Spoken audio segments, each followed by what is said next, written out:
5 seconds to go.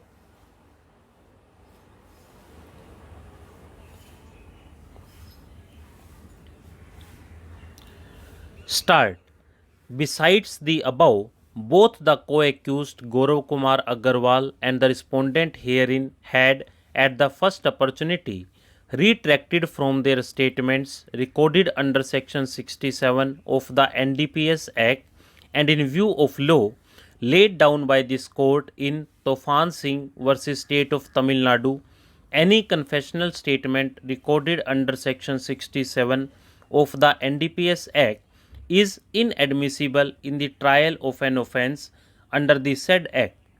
urging that the High Court has followed the aforesaid judicial dicta and after noting the fact that the charge sheet had already been filed and besides the confessional statements of the accused recorded under Section 67 of the NDPS Act, no other incriminating material was forthcoming, the respondent had been rightly admitted to bail. Thus, learned counsel for the respondent contended that there is no infirmity in the impugned order that deserves interference. We have carefully considered the arguments advanced by learned counsel for the parties and have perused the records. The provisions of Section 37 of the NDPS Act read as follows: every offence punishable under this Act shall be cognizable. No person accused of an offence punishable for offences under Section 19 or Section 24 or Section 27A and also for offences involving commercial quantity shall be released on bail or on his own bond unless the public prosecutor has been given an opportunity to oppose the application for such release, and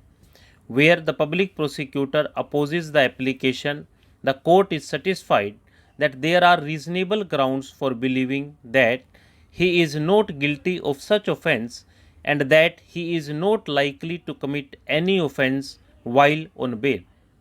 The limitations on granting of bail specified in Clause B of subsection 1 are, in addition to the limitations under the Code of Criminal Procedure 1973,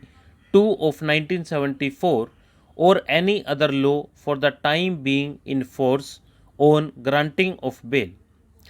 It is evident from a plain reading of the non obstante clause inserted in subsection 1 and the conditions imposed in subsection 2 of section 37 that there are certain restrictions placed on the power of the court when granting bail to a person accused of having committed an offence under the NDPS Act. Not only are the limitations imposed under Section 439 of the Code of Criminal Procedure 1973 to be kept in mind, the restrictions placed under Clause B of subsection 1 of Section 37 are also to be factored in. The conditions imposed in subsection 1 of Section 37 is that the public prosecutor ought to be given an opportunity to oppose the application moved by an accused person for release, and if such an application is opposed, then the court must be satisfied that there are reasonable grounds for believing that the person accused is not guilty of such an offence. Additionally, the court must be satisfied that the accused person is unlikely to commit any offence while on bail. The expression reasonable grounds has come up for discussion in several rulings of this court. Stop.